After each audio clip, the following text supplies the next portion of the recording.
Ladies and gentlemen, can I please have your attention? I am that dude, Bodkins. Patty to patty. That's ridiculous.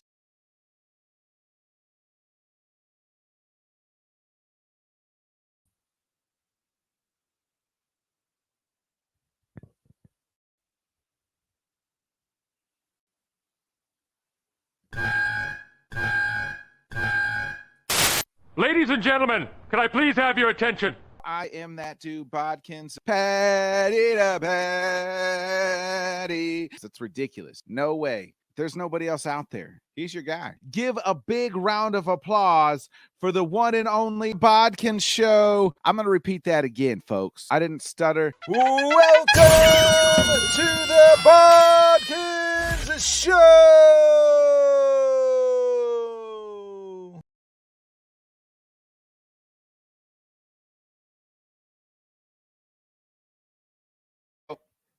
Good evening, everybody.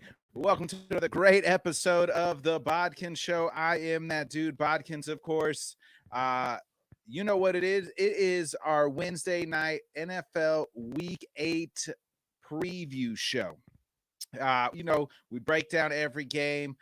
We pick every game against the spread. Get you ready for that little gambling nuggets that you might need for Sunday's games, tomorrow's games. We get you ready on the back end. Hopefully the K&K boys will join me on the back end and for some fantasy advice. If not, hey, it'll be all right. Just tweet out to Craig if you need to so he can respond and give you some start sits if needed. Some cleanup services real quick. If you missed it this morning, I put out the Bodkins Weekly Wrap-Up where we caught y'all up in the wild week of sports, previewed the World Series, talked a little college football, picked some games against the spread on college football, covered the last week's games, talked a little NBA, talked UFC 280. So please check that out to give it a nice – it's on the YouTube. I'll get it on Spotify and Apple Podcast here shortly. Yeah. That'll be out. If you haven't, make sure you guys are checking out Let's Talk Sports and everybody over there. Dan Harris, get healthy, buddy. We appreciate everything that you're doing. Dan's got you every sport, every team, everything covered. Dan's got you covered. Speaking of people who's got things covered, tonight's guest, none other than the man from Ohio, repping the Browns. Give it up for my main man, Big Mike from the Man Cave. Hell yeah, what's going on, y'all, man? Thanks for having me, man. Greatly appreciate it. Hey, what's up, Mike? How you doing, brother? I hope you're doing better than what your Browns have been doing. I know it's been a little rough right now. As a Packers fan, though, like I told you, I can't talk a little too much crap because we look just as bad. Well, when you go through all the turmoil and disgust and loss and everything you've gone through as a Browns fan from 0-16 to 1-15, I mean, you're kind of used to it. But the problem is we were so high up, and now we're just floating right back down. Before we get into it, I mean, what did you – I don't want to get into like the Deshaun Watson legal stuff, because that is what it is.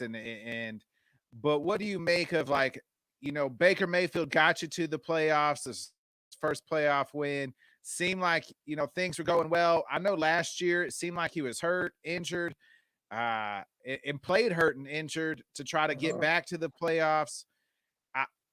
And it hasn't worked out. It's not really working out right now in Carolina. So maybe it's showing that the Browns were right about Baker. But what's your make of the whole Baker Mayfield and then the Deshaun Watson, all of that, getting rid of a guy that they just drafted just a few years ago and a guy that took it to the playoffs for the first time and won you a playoff game? Listen, at first I was shook. I'm like, hold on, man. Wait, this he did do all that. He did those things and he did play hurt. And we're not going to give him his due diligence here because he deserved that. He earned that by doing what he did. I mean, in all retrospect, we were a 15-yard rush from Chad Henne away from going to the AFC Championship. So it wasn't like he lost in dramatic fashion. I mean, the man was there. I mean, we were right there. And I was torn between it all because Deshaun Watson is Deshaun Watson. But I was also like, we're really going to do this to somebody that's rode through this with us, brought us to the highest point we've been in, 4, 5, 20 years, and gave us what we've always wanted, and now we're switching up on him?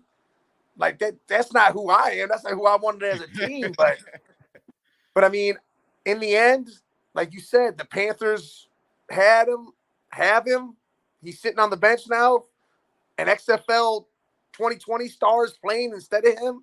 I mean, so maybe the Browns saw something. Maybe the injury is actually a little more than what it was. And maybe his mentality is broken. I don't know. Maybe that's what's happened to him. But I'm all right with Deshaun. I needed to get here so we could see if this was all worth everything we've done. Yeah, I mean, I know it was like one series, right? But by the time Deshaun ever plays, it's been over a year and a half since he had even played a game. Like, and that's how much does that worry you? Or maybe even the Brown series, Brown season will be lost by that time. And do you even play him at that time if it's a lost season? See, I've been asked this question: Do we play him even if we're losing and we have no chance of the playoffs? And like you just said, it's been how long since he's played? Yes, we have to play him.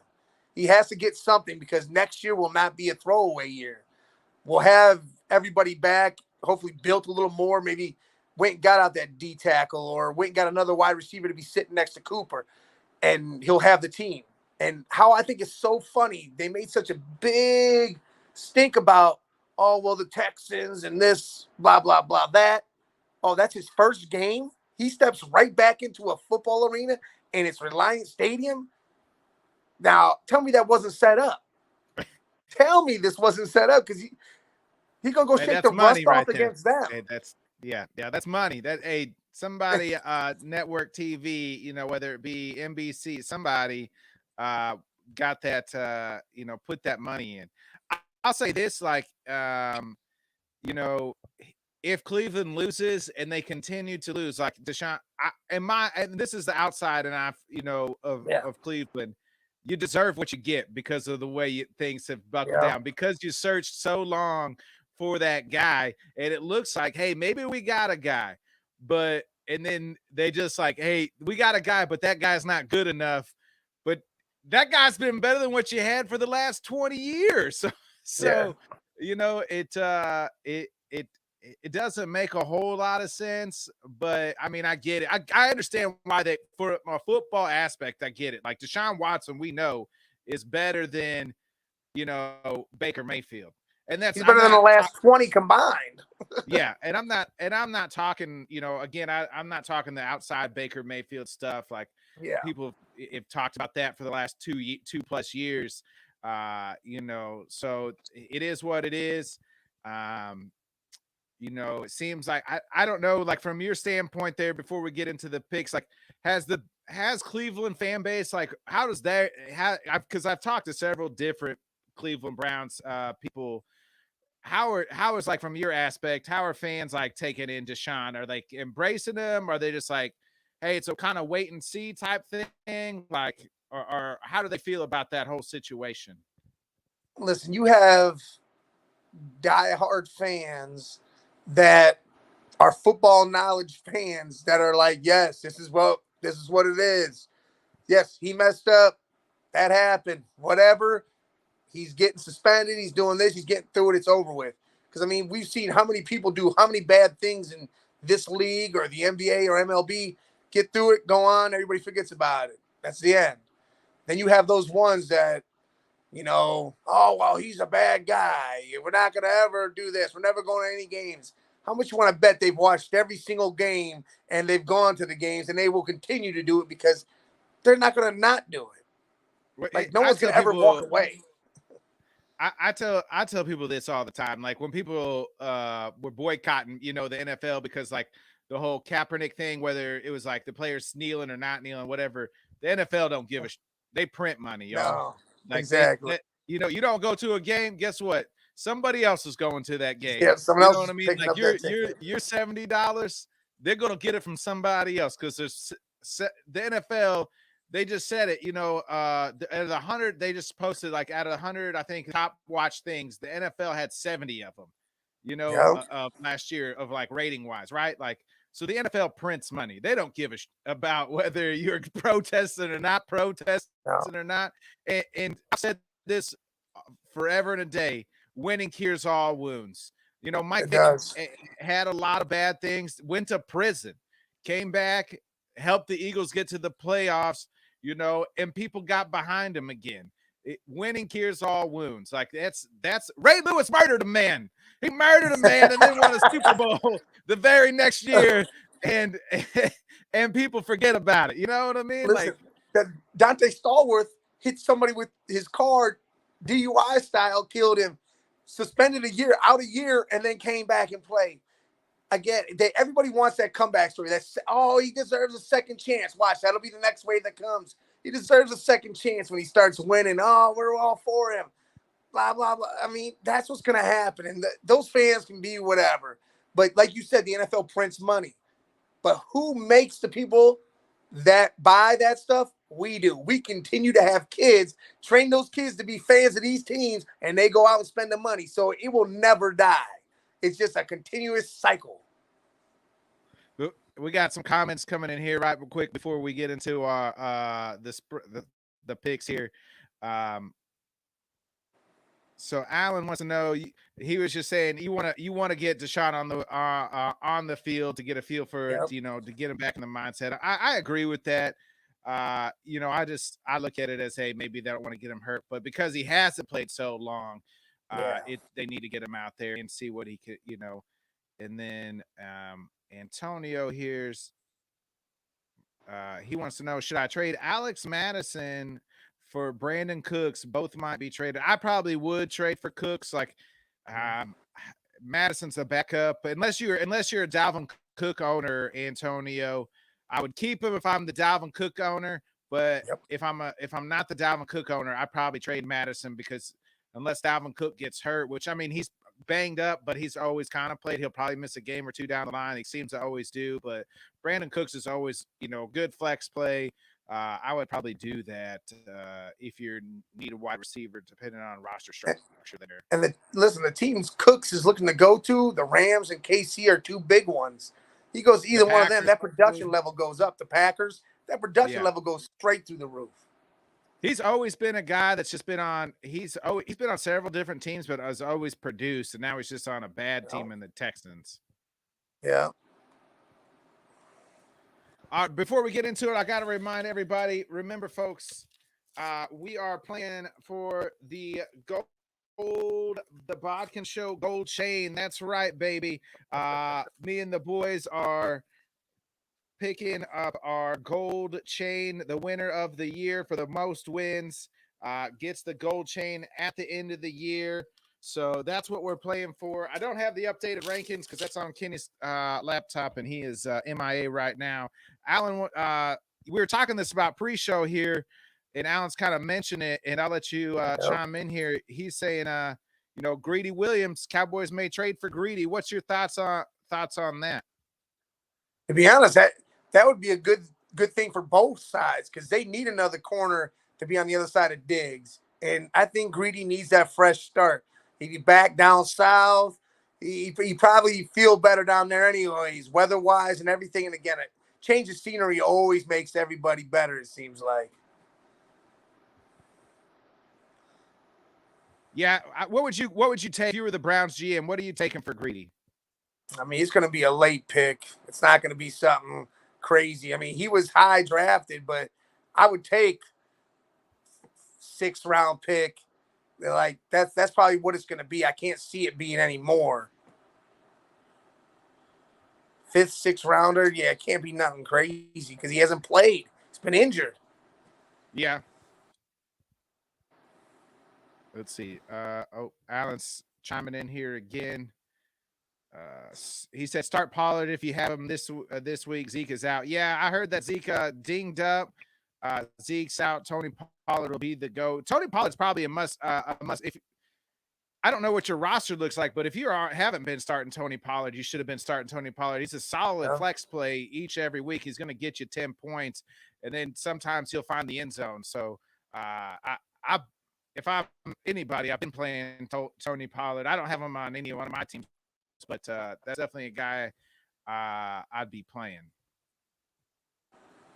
Let's go ahead and get into it. Tomorrow night's game, Mike here. The Ravens headed to Tampa Bay.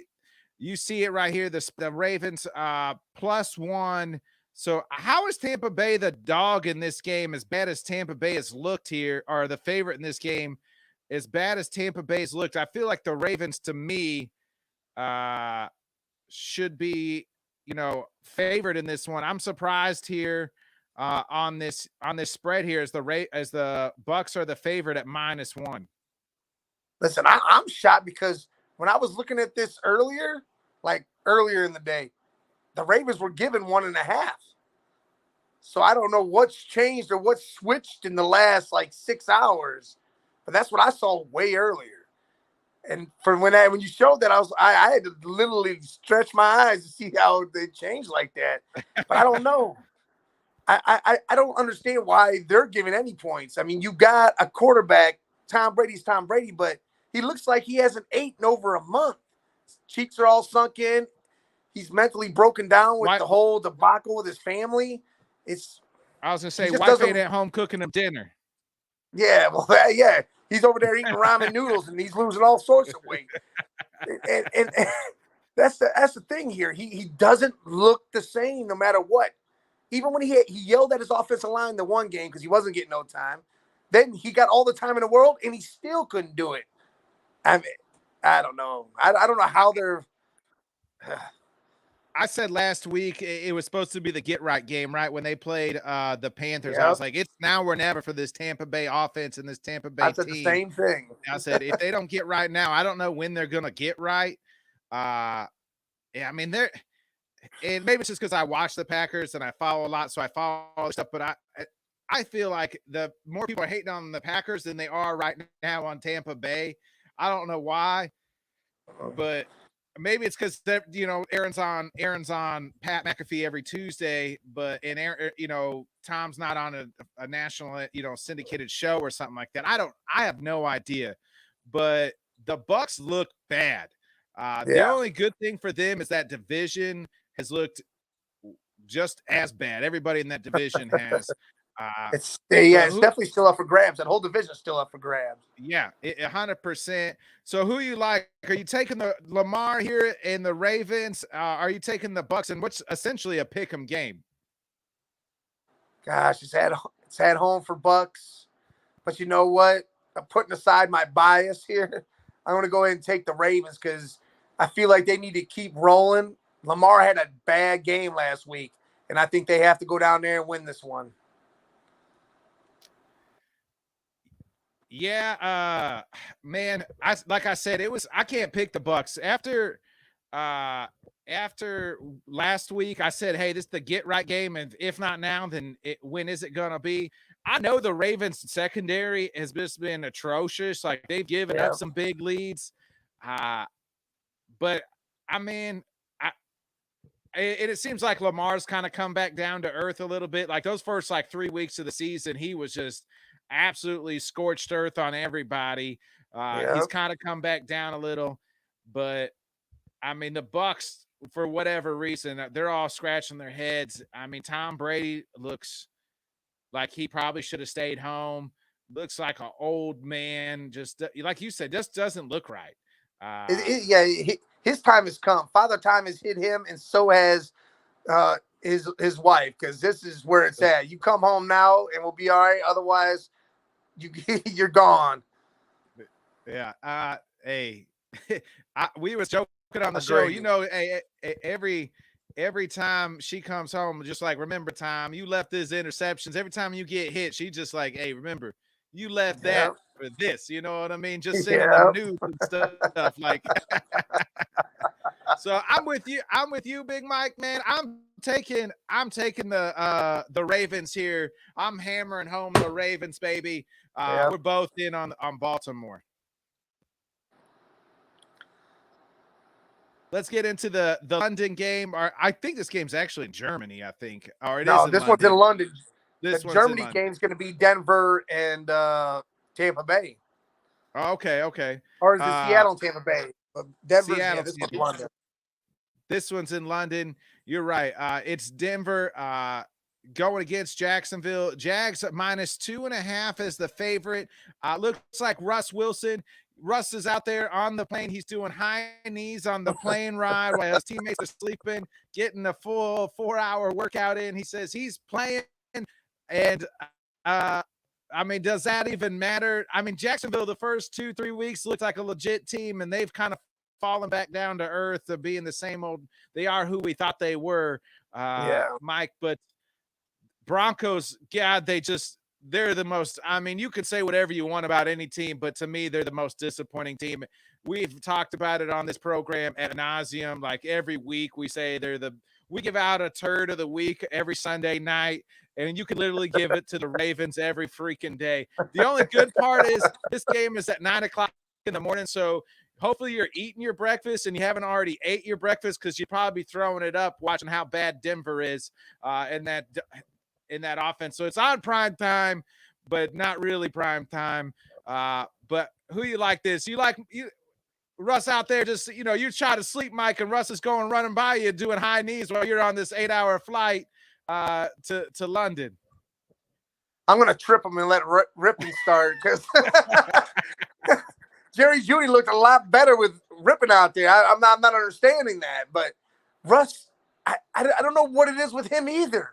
It's like, dude, is your coaching staff really stopping you, or are you just not reading these players right? Because they seem to be having a hard time with him too.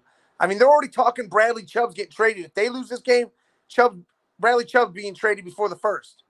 Like that's crazy. Green Bay Packers, go get Jerry Jeudy or Cortland Sutton, baby. Like, I've heard Jerry Judy's name being popped up. That too, Jerry Jeudy. Yeah, that's a whole nother one. Like, man, I would love for the Browns to go swoop him up because Peoples-Jones ain't doing crap. So go put him by Cooper. But this game, it's hard. But Jacksonville seems to win over there. I don't know. I don't know why. I think that's where they're going to move to anyways eventually.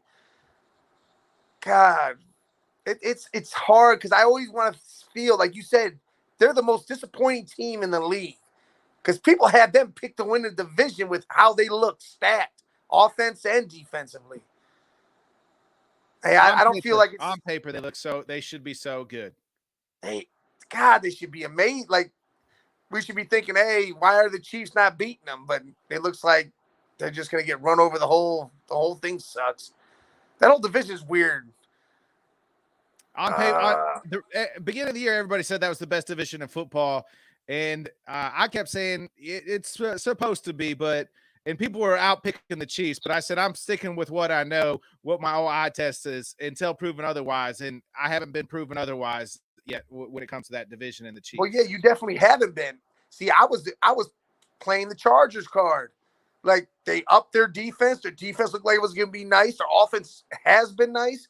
And they just totally flopped and threw themselves out the window too. We have a saying here, Mike, on the Bodkin Show. Charger's gonna charger, and what that means is they're gonna finish 8-1 every year. They're gonna do something stupid. They're gonna lose some games that they shouldn't have lost. They're gonna be in some games, and they're gonna finish somewhere around 500. Charger's gonna charger. That's a verb that we're trying to get put in the dictionary. Oh, you might as well, because that's exactly right, dude. That's exactly what they do every year. They could be the most high potent team. You're like, man, on paper, that's A++ right there. And at the end of the day, it's just average. That's all it is. It's just a C+ in hiding. But you know what? I'm going to take Jacksonville. Yeah, I'm with you. I mean, first of all, I would probably tell Russ to sit the F down if I'm on that plane, man. I've been the furthest I've ever flew is to Japan, from Missouri to Japan when I was in the service. And I can only imagine what that flight would have been like if some a-hole is doing high freaking knees while I'm trying to sleep. Like, trying to get ready. He's doing a whole workout. you kind of said I think the Seahawks and Pete Carroll knew something about Russ, and and you've never heard. Here's the thing: is Russ likes to spin his image, right, and talk about all this stuff, Yeah. but not one time have you ever heard his old teammates come out and say anything good about him. Not one time. Not even now.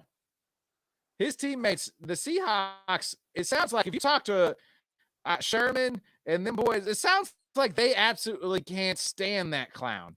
And that's kind. And I mean, I think Pete Carroll knew something, knew that this guy was going off the edge, and his best days were behind him. I've said this before too. Yep.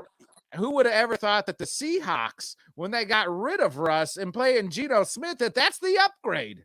That is the craziest thing. Like you thought they were fighting to get Bryce Young or CJ Stroud, and they're actually fighting to win the division. That it blows your mind. Again, it's like the Denver falling flat. They're at the bottom. People thought they were going to be at the top or towards it. But yeah, Geno Smith over there doing his thing. I bet, like you said, these players, when he switched, because at the beginning of his career, he wasn't this self-centered ass. Like he was more team playing. He was a whole different character. Then he got married. Then religion became an even bigger part. And he just became this, well, I'm godly like, so you're just going to have to let me do me and you're going to follow me. Like, no. Mr. Unlimited, he wasn't, or Mr. Dangerous, Mr. Unlimited. He wasn't any of that. He was just a humble 6th-round pick coming out of Wisconsin, and maybe that white girl knew something, you know what I mean? Beyonce in the draft video. Oh man. Anyway, I'm with you. Mike. I'm with you, big dog. I'm taking Jacksonville at -2.5. I think I think they probably win by a field goal. It's probably a 3-point game. If it was 3.5, I probably would have gave Denver the edge, but I like Jacksonville money line, and I like the -2.5 here on the Jags. I'm hammering it home, baby. There we go. Let's get into it. Another team that's kind of surprising here, the Falcons. They are hosting Carolina. Carolina coming in off that big win against the Bucks. Carolina here, the dog. They got +4. Mike, who you like this one? The Falcons seem to like actually it's 7 weeks now. They're 6-1 against the spread. Last week was the first time they lost a game against the spread, but they're the favorite here at -4. How you see this one going? You know what? I actually like the Falcons. I think they have a good core defense, and they're starting to use the one man they should have used the entire season, Kyle Pitts. Like, why have they chosen just now to start this? Like, the last couple weeks are like, oh, hold on. We got this big guy over here who catches balls. Look, yeah, now that they figured that one out, Mariota can start settling down, and he doesn't have to be so, hey, I'm going to run. You're not young anymore, Mariota. Don't run nowhere. Sit your ass down. Throw to Pitts, throw to London. Let the run game do its job. And if you do that, they win. That's it. That's how it works. They don't want to run the football, or they don't want to pass the ball. Like Mariota's, if you look like his last few passing games, even last week when they were down, they only threw the ball like 15 times. Like they want to run the football. They don't want to throw the ball at all. They would rather Mariota use his legs instead of throw the football, because that's when he throws an interception. So I think they want to run the ball 30 plus times a game and only throw it 10 times a game. And I think that's horrible. Horrible. I mean, Cordell Patterson's out. That's the man that was your guy. Like, he transformed himself from being a big receiver to a big running back. And he was doing a lot of damage early in the years.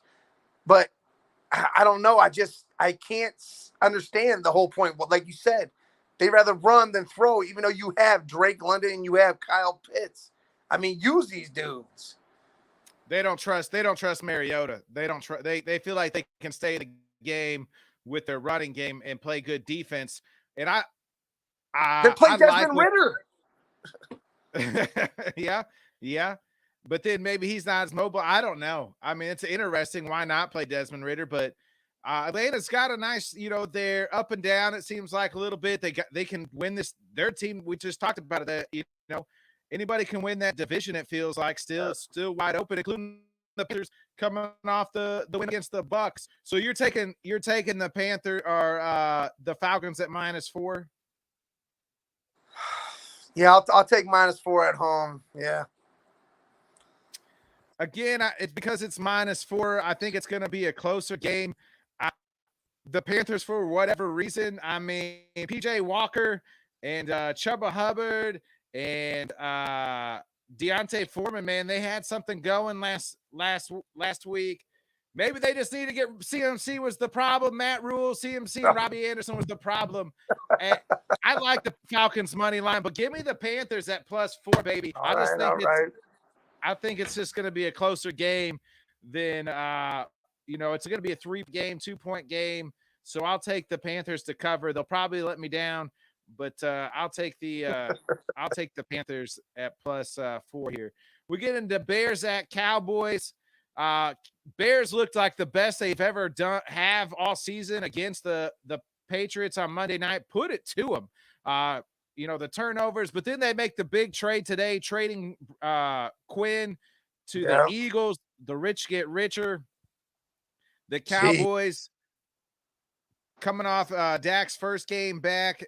Cowboys are the favorite, pretty heavy favorite here, Mike, at -9. Who you like this one? Bears +9 or Cowboys at -9? That's a pretty big, good size spread. Listen, the whole thing with the Bears is they're run heavy. Like Fields runs the ball. He had almost 100 yards rushing. It was like 86, I think. And Montgomery, Herbert, they all did their thing. He only threw for, I want to say it was less than 150 yards, maybe at that.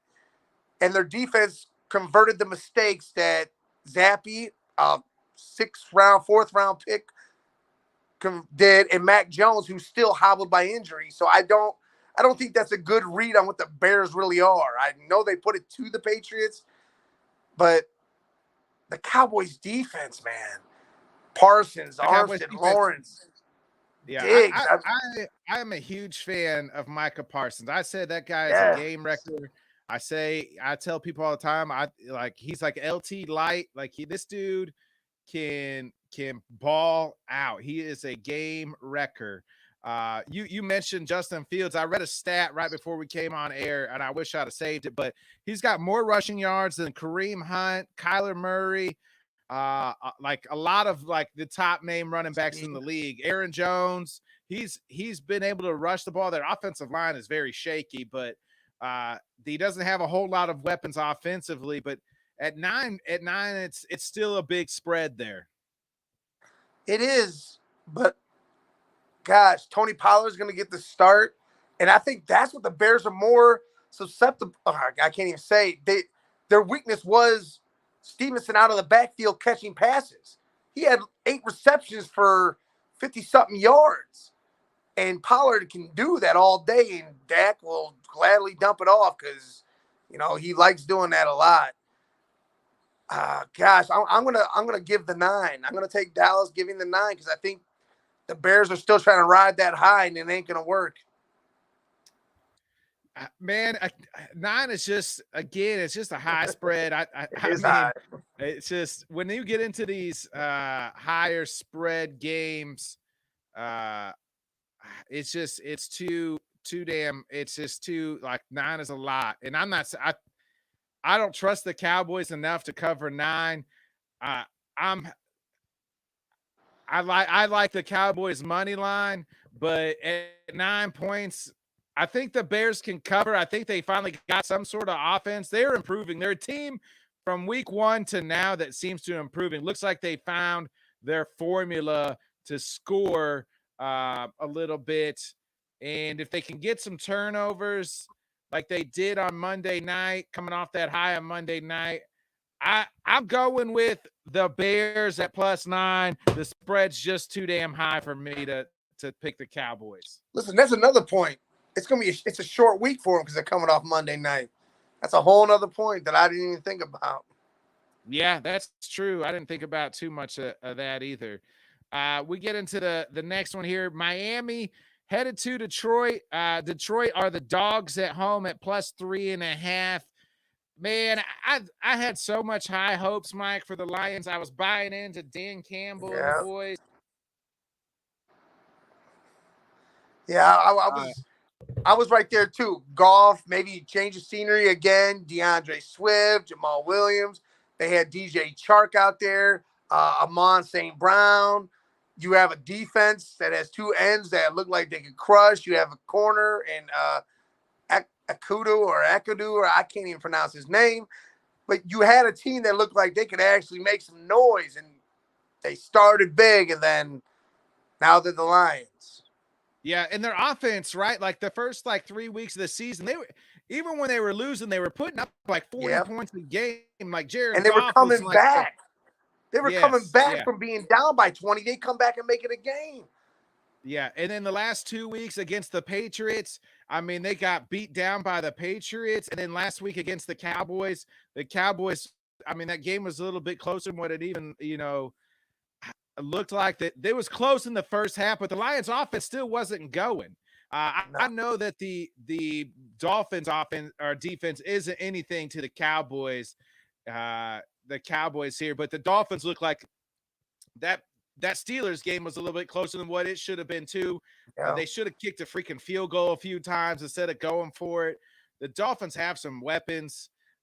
Tua looks like it seems like when Tua's in there, they got a little bit like swagger to them, a lot better than when the Teddy and them has. So who you taking here? Dolphins are at -3.5. Are you taking Detroit here at home at the +3.5? No, I'm going to go ahead and ride Tua and Hill and Waddle because I feel like, yes, like you said, they had points they left on the board big time in that Pittsburgh game by just going for it. So that game should have actually been probably double digits. Yeah, it should be definitely almost 14 points, over 14. And I think DeAndre Swift is a big miss with the Lions. I think they miss him a lot. But yeah, I'm gonna go ahead and give the points and take the Dolphins. Yeah, the Lions missed Amon St. Brown got hurt in that game. Yeah. They missed Swift. So it's been some things that have happened to them the reason there. I think when he's Amon St. Brown, when he's not in there and fully healthy, that's when their team has really suffered. Got banged up and then missed another game, had the bye week, and then had concussion last week. Believe me, I know all about Amon St. Brown because it's on my fantasy team. First 3 weeks, I was like, man, I got a steal. Yep, I got him too. Last couple weeks, he's kind of fell back down. But I at 3.5, I think that I'm with you. I think it's like a 7-point game, 7-6-point game. I'll take the Dolphins. Given the 3.5. So give me the Dolphins going to Detroit, hammering it home with the Fins, baby. I jumped on their bandwagon after they beat the Bills. I said, hey, I'm all in on this Dolphins team. They look really good. I said, I told people, I said, hey, if they lose the next 3, you can blame me. And sure enough, well, 2 gets hurt and then they lose the next 3. So I was like, you guys can blame me for that. I gave them the Bodkins KOD, the Bodkins kiss of death on that one. My bad, Miami. My bad. Let's get into the next one here. Arizona coming off of a nice little, kind of mini bye week after playing on Thursday.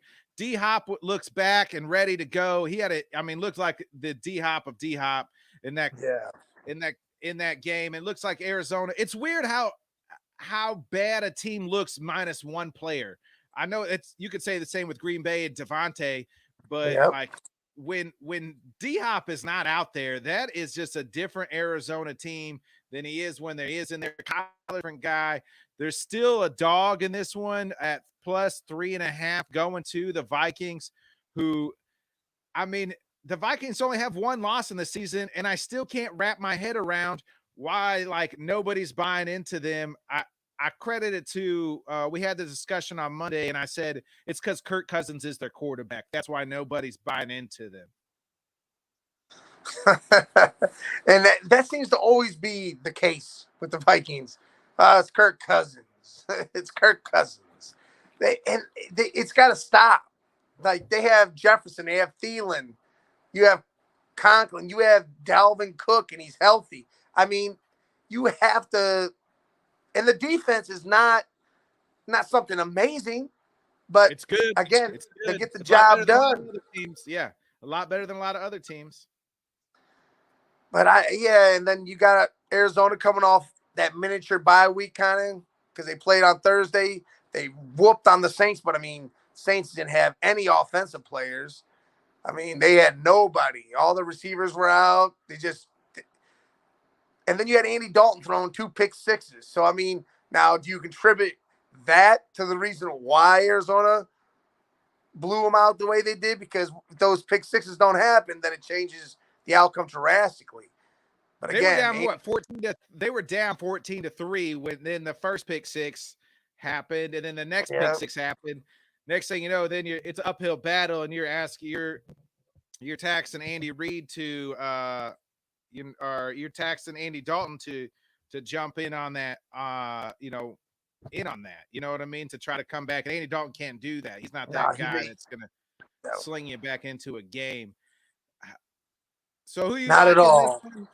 I mean, you said it, Minnesota to me. Like I've said this before. Like I hate Minnesota, but Dalvin Cook, you have 2 of the best, position players at their position, right? Like Dalvin Cook is a top 5 running back in this league. Yes. Justin Jefferson, top 5 wide receiver in this league, maybe top 3. So like that's why Minnesota's good, but like nobody's like talking. And when you see people do their power rankings at 5-1 or whatever they are, 5-1, 6-1, like nobody's circling Minnesota. You know what I mean? Nobody's saying, hey, that's the best team in the NFC. Like people are still talking the Bills, the Chiefs. To me, those are the 2 best teams in the league. The Eagles are the 3rd best team. And they're undefeated, but nobody's talking to Minnesota. And I just think it's because who their quarterback is. And what's funny is, go ahead.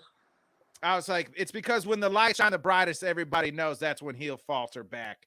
That's why nobody's buying into them. And then, but you see, what's funny about the whole quarterback thing is why is there so much talk about the Giants then? Same record. Everybody hates Danny Dimes, it seems like, but yet they're willing to give them a boost and say, hey, they could come out and do some damage. Well, guess what? The lights ain't shining bright this week. He's not on prime time. I think Kirk Cousins gets the job done. So you're taking Minnesota at -3.5. Yeah, I'm gonna take Minnesota. You take all right. You didn't seem real sure about it. Said that half a point. Yeah. Hey, the hook, right? It's the hook. It is. God. I think I just think that there's something about Arizona when they have D-Hop out there and he's playing that they're just a different team. And he's out there playing. And I'm on the opposite end. I'm hammering home Arizona at 3.5. Right. I hope they take the money line, but just because I mean Green Bay needs Minnesota to lose, but I like Arizona at +3.5 just because the hook and D-Hop. I mean, D-Hop's back, baby. D-Hop's back, baby. He came back with a vengeance too, and once Hollywood comes healthy, that's a whole nother thing over there. And somebody said, they said, D-Hop looks. He says he feels stronger and healthier than he ever been. It's like, well, steroids will do that to you, folks.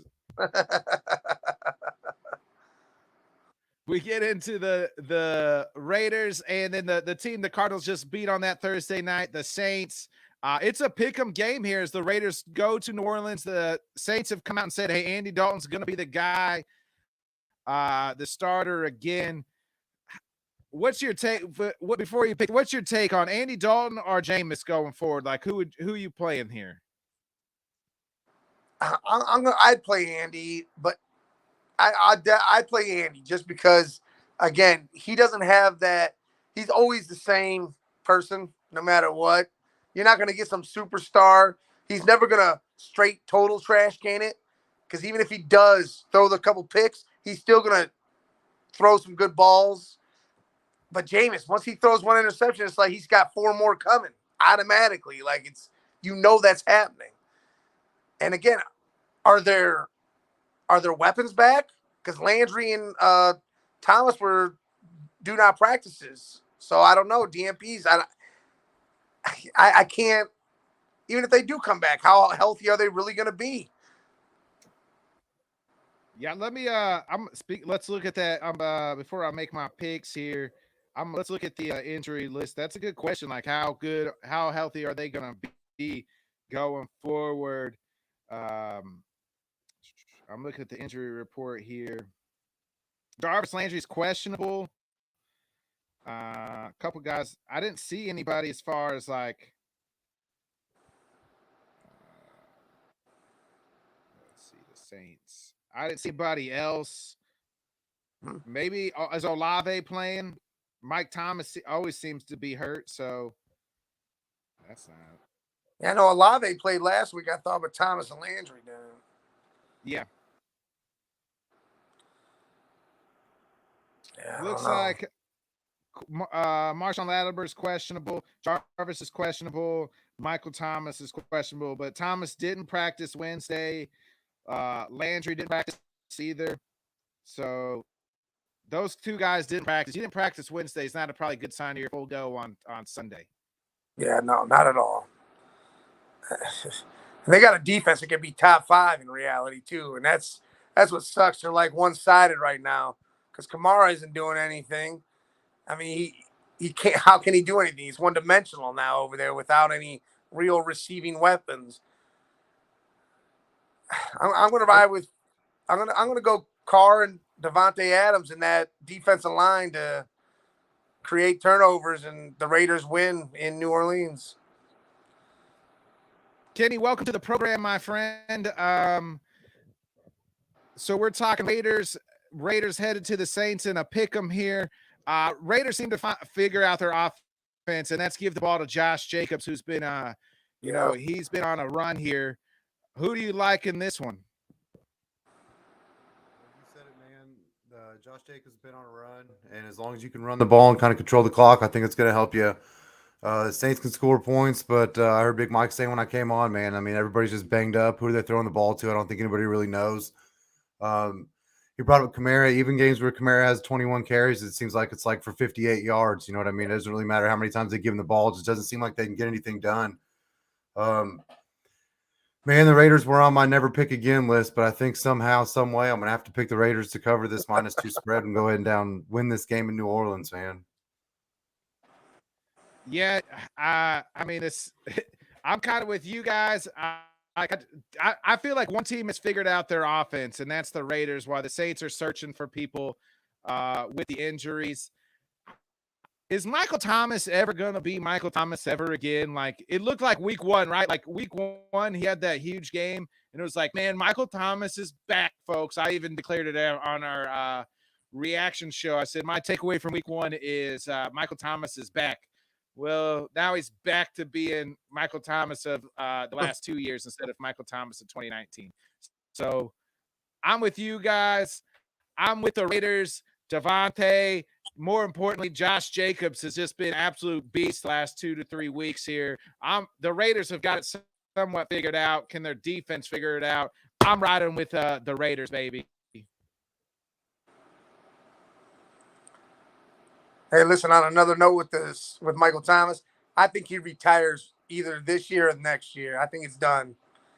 These injuries are hitting him too hard, and he's not going to be able to do anything real soon. It's always the feet or the legs, too, and that's something that, I mean, as a wide receiver, you got to have. And he just signed that huge deal, right? Luckily, the man got paid before he got started getting banged up, right? Like, put on some incredible seasons, and then since then, it's just been his body's been breaking down. Let's get into the next one here. The Patriots coming off that, we just talked about it, that that beat down that they took from the Bears, headed to New York, and surprisingly, the Jets, I don't understand this spread here. The Jets, who have been on like a 4-game winning streak, are the dogs at home at +2.5. Kenny, who you like in this one? Jets are the Pats at +2.5.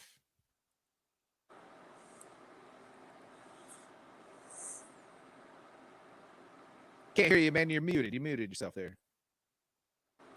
I didn't want no echo from last time, so I have myself muted this time. No, this is a tricky one, right? I mean, this is the game where the Jets won, 5 in a row? Everybody starts jumping on the bandwagon. Oh, man, the Jets are for real. Then Bill Belichick goes in and cleans up, and they win 27-7 or some crazy shit like that, right? I mean, who knows what's going on with the Pats right now? The Pats almost like the Saints we talked about, man, except the Pats can run the shit out of the ball and still just can't find a way to score points. I don't really know. Like, they had that big game against the Lions, but besides that, they've really kind of struggled, and it seems like everybody has big days against the Lions now. If this game was in New England, I would pick the Patriots, but the Jets been on this tear, man, a little bit. They'll win, they'll squeak it out. You know, I think the spread being close enough, I'm gonna have to pick the Jets to cover because it makes it a pick 'em. I think they can win a 23-20 type game. I think they're gonna suffer a little bit with Breece Hall, but Michael Carter showed that he's serviceable, and I think his biggest issue is staying healthy. And I mean, he can stay healthy for one game, you know, until next week when they get James Robinson more worked in. So just the way the Jets have been playing, man, kind of like we talked about the Raiders, they've been running the ball well and controlling the clock well, not turning the ball over. And I think if you do that, you know, like we talked about with the Pats and Browns a couple weeks ago, it's who makes the least amount of mistakes. And the Jets haven't been making them. And because the Jets haven't been making them and they're playing at home, man, I think Bob Saul's got them playing good. I'm going to take the Jets to win. Big Mike, Bill Belichick, it didn't fully commit that, Mac is going to continue to play the whole game, but did say he's going to start the game. Who you like in this one? Jets are the Patriots. You know, Jets are the -2.5 favorite here. Are you believing Mac gets it going right? I mean, I thought Zappy played well, but then on Monday night he didn't play so well. My whole problem with that is you give this man this hope saying, hey, you're going to go out there and play. He literally was 3 for 6 through an interception. You yank him and then say there's a possibility of him coming back, and he sat on the sidelines with his helmet on the whole game, the whole rest of this game. So he thought he was going to go in, or he thought that the possibility was there, and it didn't happen. Now you're saying he's going to start this game again. Now, is it in the back of his head? Oh, I mess up once. Zappy's back in here. Or does he have the confidence knowing this is my team, I'm going to command them? To me, either way, I think the Jets win this game. And again, I'll take the points because that defense is legit. They have some pieces on that defensive line. Sauce Gardner can shut down with the best of them. The linebacker, of course, CJ Mosley is looking good. Zach Wilson is Zach Wilson, but Michael Carter stepping up, running the ball. James Robinson, once he gets more acclimated, will be a big help to that run game. I think they need to use Garrett Wilson more, but I'm all over the Jets this week. Yeah, I was kind of surprised that,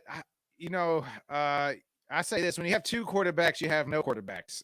That's usually how that works out, right? Like when you think two guys should be playing and you're rotating guys, when you have two quarterbacks, you have zero quarterbacks. And Mac has been struggling, and Zappy had played well up until Monday night. It's interesting to me, but I think they got to stick a guy, just pick a guy, whether it's Zappy or Mac, and just ride them out, whichever one you're going to do. Don't go back and forth, Bill. But here's the thing, like after an ass whooping like that the Bears just gave them, I can't pick against the Patriots.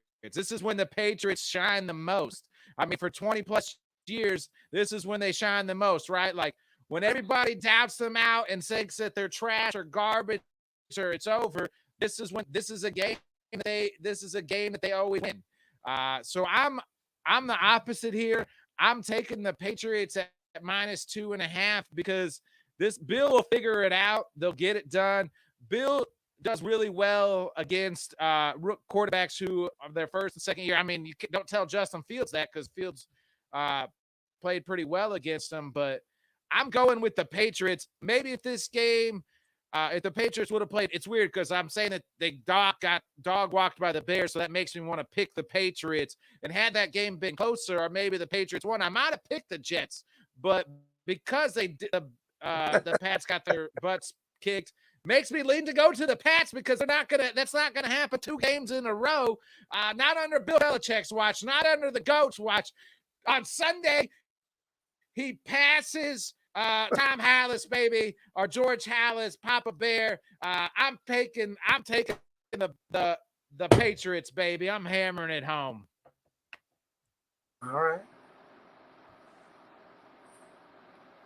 Hey, it's like I said, man. I said that this is the game where you want to pick the Patriots because they coming off that loss. But the problem is the Patriots are trending down. It's not just they were good, and then got their butts kicked. They've been trending down for a few weeks since the Lions game. So I think it just changes things a little bit for me. Yeah, no, you're right. I mean, I'm going. I say with that what they I know.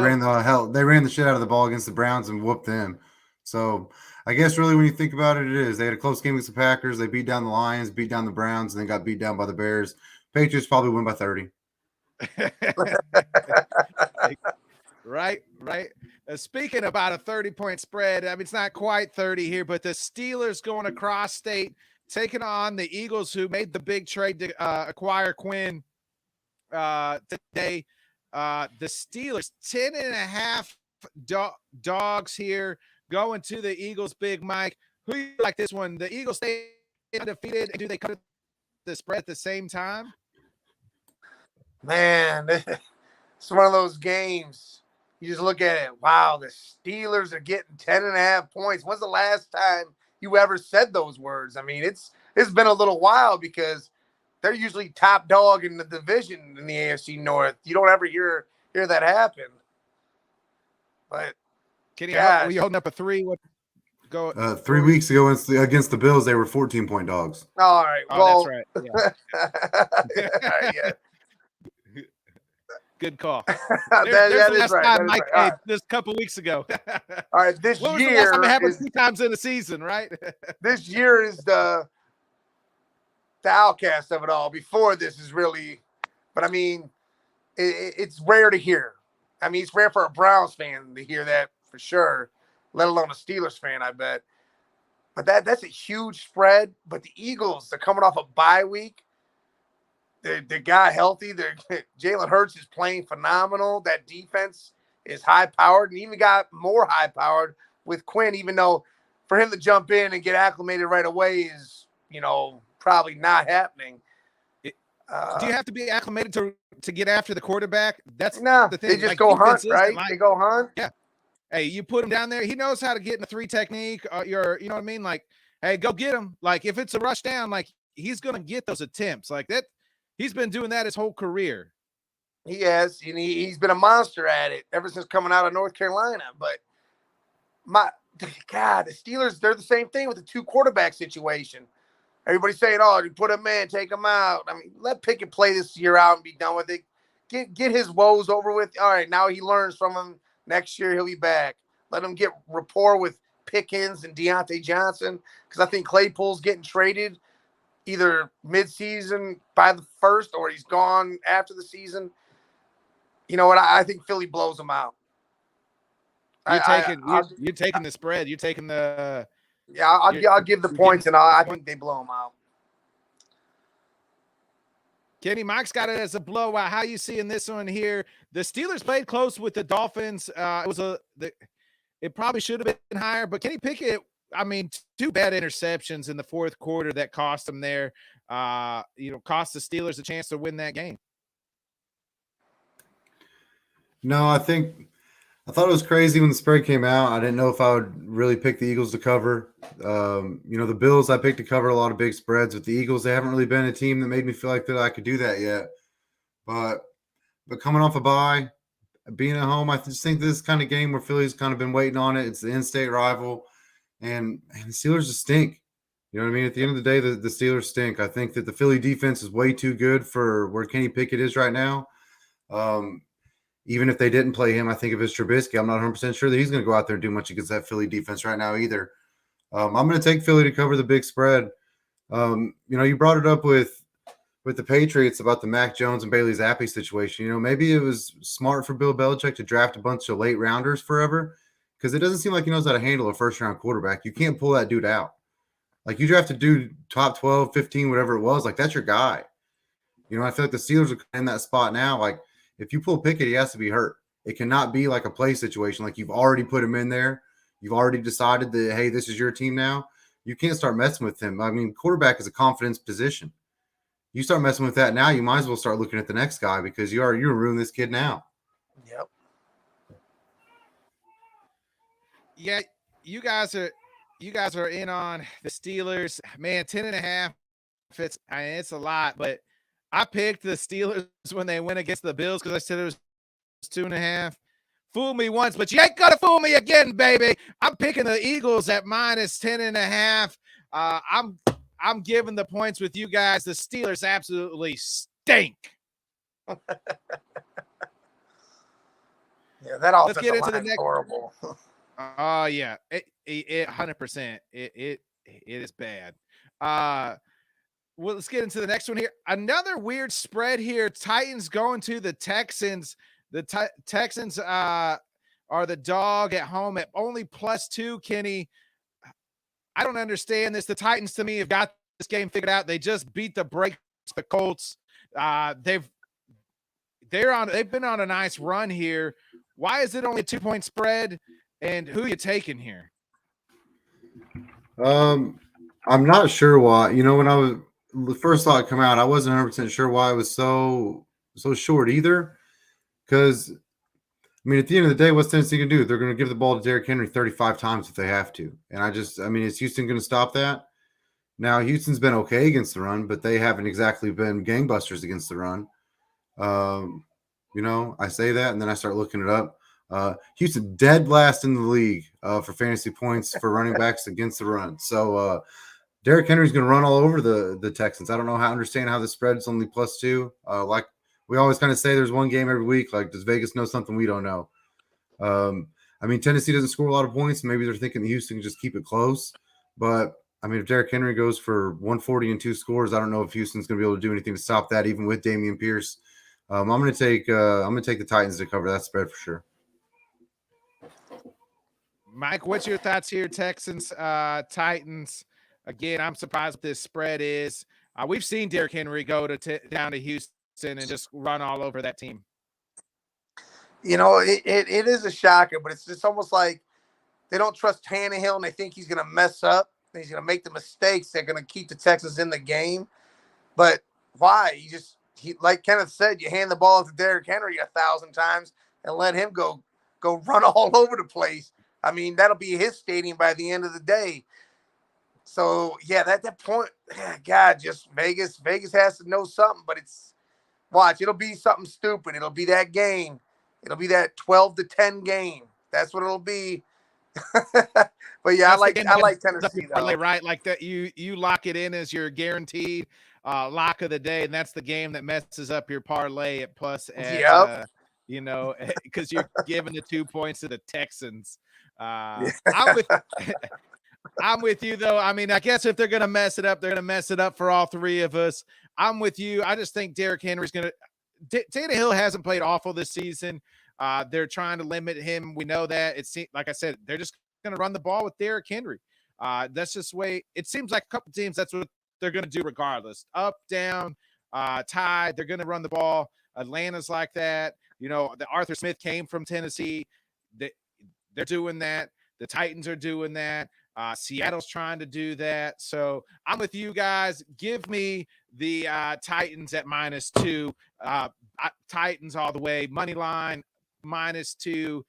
I mean, that spread could have been probably 3.5. I'd almost still take the Titans. Oh, yeah. Speaking of the Titans, the team they just dog walked, the Colts making the quarterback switch here. Sam Ellinger gets his first start here for the Colts at home. The Colts are the favorite at -3 as they host Taylor Heineke of the Commanders. Big Mike, whoever would have thought we would have saw Taylor Heineke versus Sam Ellinger? I mean, that sounds like a preseason game, but here we are. This is a Week 8 game. In a game, both teams, the Colts have to even maybe stay alive to win their division. Oh man, listen, like we just talked about Tennessee, dog walk the Colts. They literally put Matt Ryan in retirement, it seems like. Like, that's it for him, too.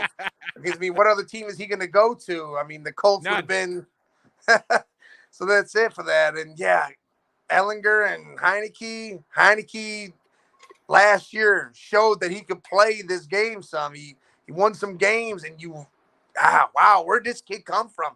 Came from the XFL in 2020. That's where he came from, right along with PJ Walker. And both them guys beat Green Bay and Tampa Bay last week.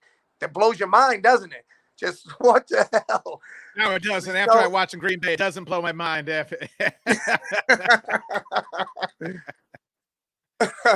I love Washington's defense. I think that front line, when they're not fighting each other, they beat up that offensive lines of other teams. Scary Terry McLaurin, he loves himself some Heineke, because he always goes out there and balls out for him. And boy, you get shot twice in the leg and you come into this league, get better, and you look the way you look during these games following it. And their running back, man, I don't know why. Robinson, is that his name, right? Robinson, yeah. I mean, that kills me, because Gibson's like been non-existent almost. Like, he's there, but he's not. But I like Heineke and that defense for the Commanders to come in there and take down Sam Ellinger, because, again, they haven't done anything with Matt Ryan. And Matty Ice, who's now Matty nothing, but even Jonathan Taylor, melted. He evaporated. Matty evaporation. Yeah. That's global warming for you, right? But, but the whole thing is even Jonathan Taylor, he hasn't done jack. He's been hurt. Even when he wasn't hurt, he didn't look good.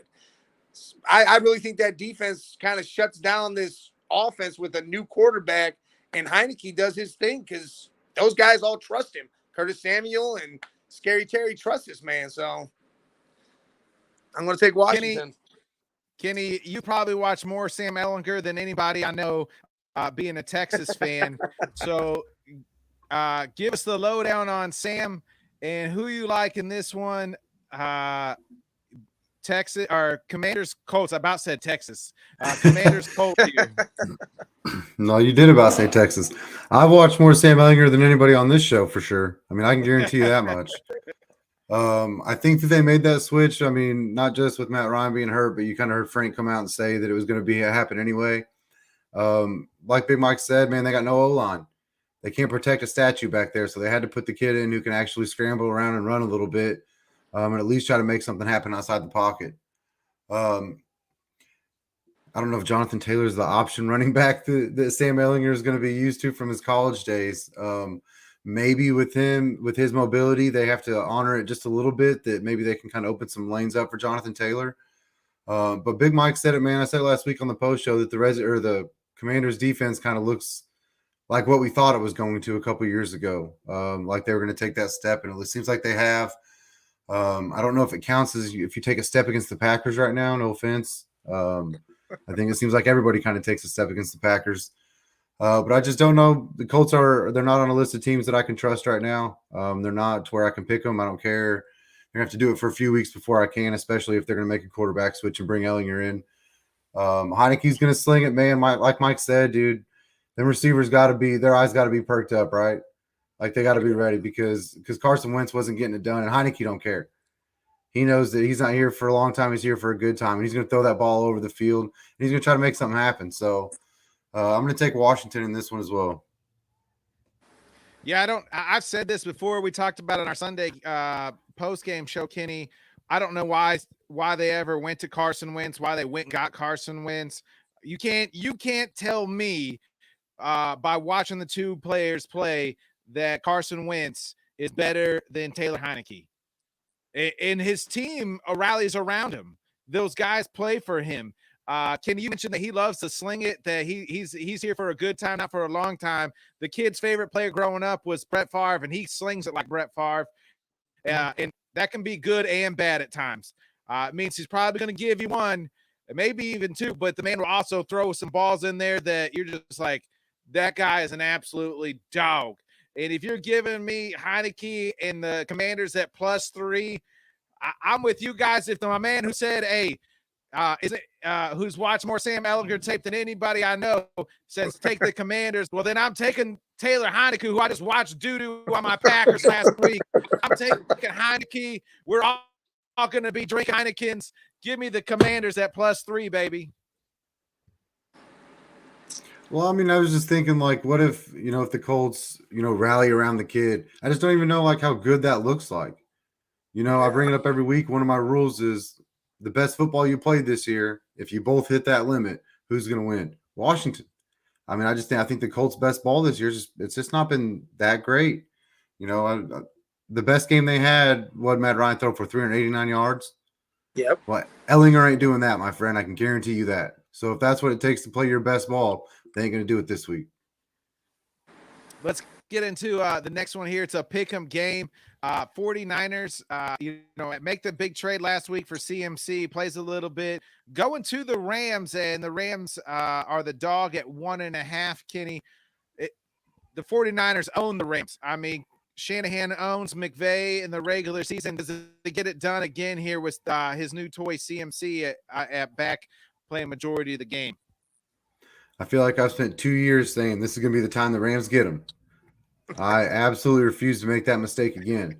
If Kyle Shanahan could beat Sean McVay without Christian McCaffrey, he's damn sure going to beat Sean McVay with Christian McCaffrey. For whatever it is, man, I just don't think there's any more analysis needed for me besides Shanahan just has McVay's number, just is what it is. And until McVay can beat him, I ain't never going to pick him to beat him. I just beat him in the championship game last year. That's about it. Hey, kudos to them. Kudos for them dogs being able to pull it together. But like you said, ain't never happened in regular season. Ain't gonna happen now. Mike, you got the same sentiments as Kenny there. Are you like the Rams here to get the Rams have not been very good. It's like the Super Bowl hangover here is lingering. And I don't know what the deal is over there. It's like Stafford only sees Kupp and Higbee. Like, he doesn't see Allen Robinson running down the field wide open. Doesn't want to throw him the ball or anything. I'm just kidding. I think they're missing Van Jefferson a whole bunch because he's that deep threat for them. They have the running back issue, but Cam Akers hasn't played since week 6. He's not playing. He's off the team. Yeah, off the team. He's gone. They're getting ready to trade him. I mean, Darrell Henderson hasn't looked any better. Even Williams back there. That team looks like it's crazily, fundamentally unsound. Like, they don't know what they're doing. Stafford just knows Kupp will catch the ball. Higbee will catch the ball. They're not going to win any games. Their defense looks in shambles. Ramsey don't look like Ramsey. Even Aaron Donald, he looks like maybe he should have retired, like he was planning on retiring. He should have probably stepped back and said, oh, that was it. I've done the best. Now he's going on a downward spiral because he's not making the noise he was making before, because usually every year we're saying defensive player of the year. I haven't heard one peep of that this year. And then you got Shanahan owns McVay. Now he's got CMC, which is a Deebo Samuel in a smaller stature. So what if they put them both back there and you don't know who's running the ball, who's catching the ball, who's doing what with the ball? San Fran just looks like they should go in there and straight smack Stafford and say, that was the end of you too. Time to retire. Woo! Big Mike coming in with the heat, baby. I like it. There will be no disrespect to Aaron Donald on this program, though. I'm a big fan of Aaron Donald. I don't care. You're right on the money, though, Mike. I mean, and I've said this before. Kenny alluded to it, man. Hey, Shanahan owns McVay, and until proven otherwise, I got to see it. And CMC back. CMC had a nice, even limited role, played nice against the Chiefs last week. I think it's a big bounce back game here. The Rams always get up, or the 49ers always get up for the Rams. Like, it seems like that's when they get up the most. Like, you see, like, Debo's just like comes out with his chain and they're doing these dances. Like, they get up for the Rams. It's like their big, like, it's like watching college football again. And it's like you're getting up for your rival and you just want to beat the brakes off of them. Like, you circled, that's the team you circled the most. I'm all in with you guys. I'll give me the Rams here the 49ers here to beat the Rams. Shanahan gets over McVay again. Let's get into the two most surprising teams. in the league.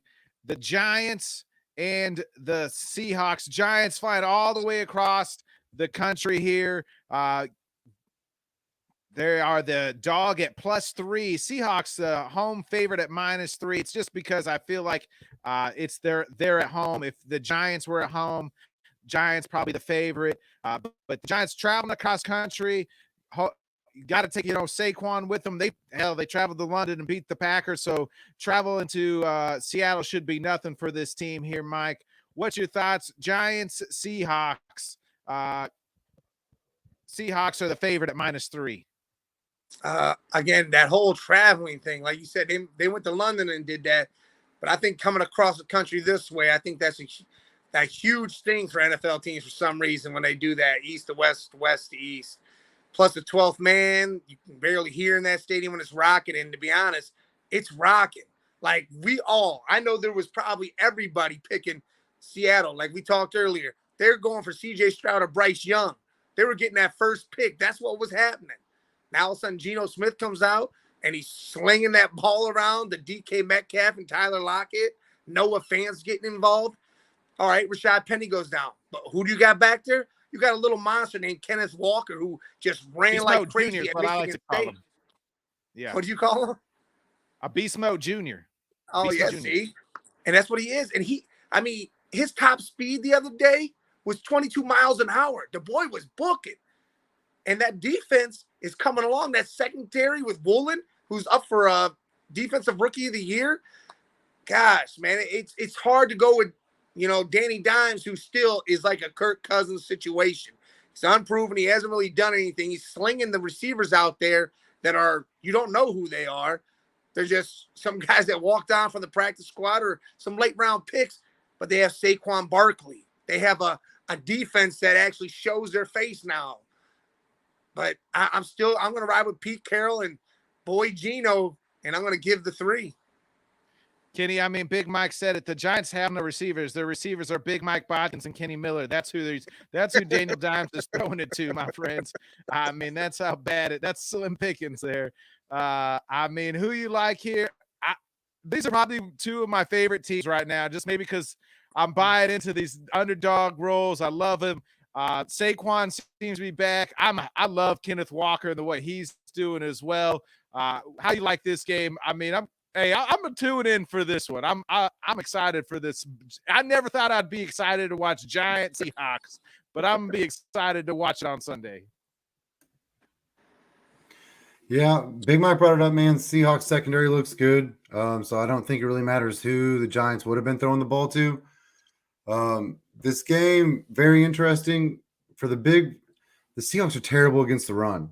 They just absolutely cannot stop the run.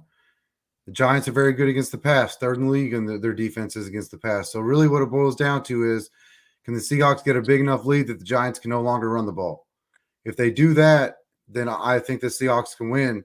But the Giants defense has been playing so good that I just don't really know if the Seahawks are going to be able to get that lead. I think losing DK is going to hurt them some. It's just going to kind of be interesting. Geno hasn't quite looked the way he did before the last 2 weeks. And I've just kind of decided that NFC East till I die, man, I'm just going to pick them all. So I'm going to take the Giants in this one too. Yeah, man. I like both these teams.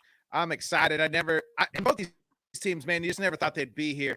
I like Kenneth Walker, Pete Carroll's got them boys going too. I love Brian Daboll and them boys. Again, I've said it on Sunday. If they didn't have the Giant logo on the team, I'd probably be turning my Packer fan card in for the Giants, but I can't do that because of the things the Giants have done to my Packers in the past. So I refuse to. And plus, I've met some bad Giant fans that I can just like, well, I'll never root for your team due to you. And I'm sure people say that about the Packers. They won't root for the Packers well due to me. So I get it, man. That's the world we live in. But with that all being said, I'm all in on the Giants. Give me +3 with the Giants. I like the Giants. Saquon, baby.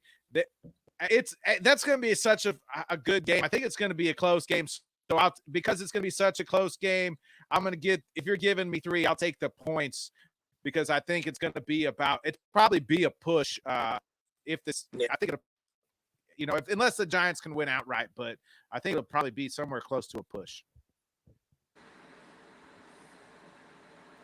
Let's get into the Sunday night game.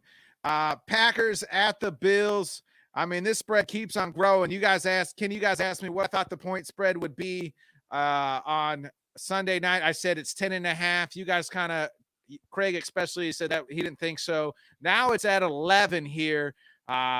Maybe it's because they listened to Pat and was like, oh, Aaron's shitting on his teammates or something like that. So they gave him the extra point here. But Bills minus 11. Packers on prime time, Kenny. It looks bad for my Packers. I don't even. Jesus, go ahead. You break my heart whenever you say it like that. Man, you make me sad for you. If you hadn't talked so much shit for, I don't know, the last 20 years that I've known you, I might actually feel bad. Man, you know how I am. I got rules every week, and the Bills is on my list. I don't care what the spread is. I'm going to pick them. And typically I would never do that because my other rule is pick Aaron Rodgers no matter what. But, man, the last few weeks, right, that's what I mean. The last few weeks, I kind of said this past week, I said, dude, I can never do it again. Rules are made to be broken, and that's a rule that I've got to break every week until they give me a reason not to. Had it been at Lambeau, I might have been a little more hesitant than I am. But you got your hammer over there. You can give me the biggest hammer there is, and I'd lay that son of a gun down on the Bills minus 11 at home. Mike, what's your thought? Go ahead here. The Bills, Packers here. Listen, the Bills actually they look like they're just one big steamroller, just rolling right to the Super Bowl. It's kind of what it is. It's what it's looking like. I mean, they may not lose another game this year. They're solid. And Rodgers, though, here's the thing. I'm going to take the Bills given the points.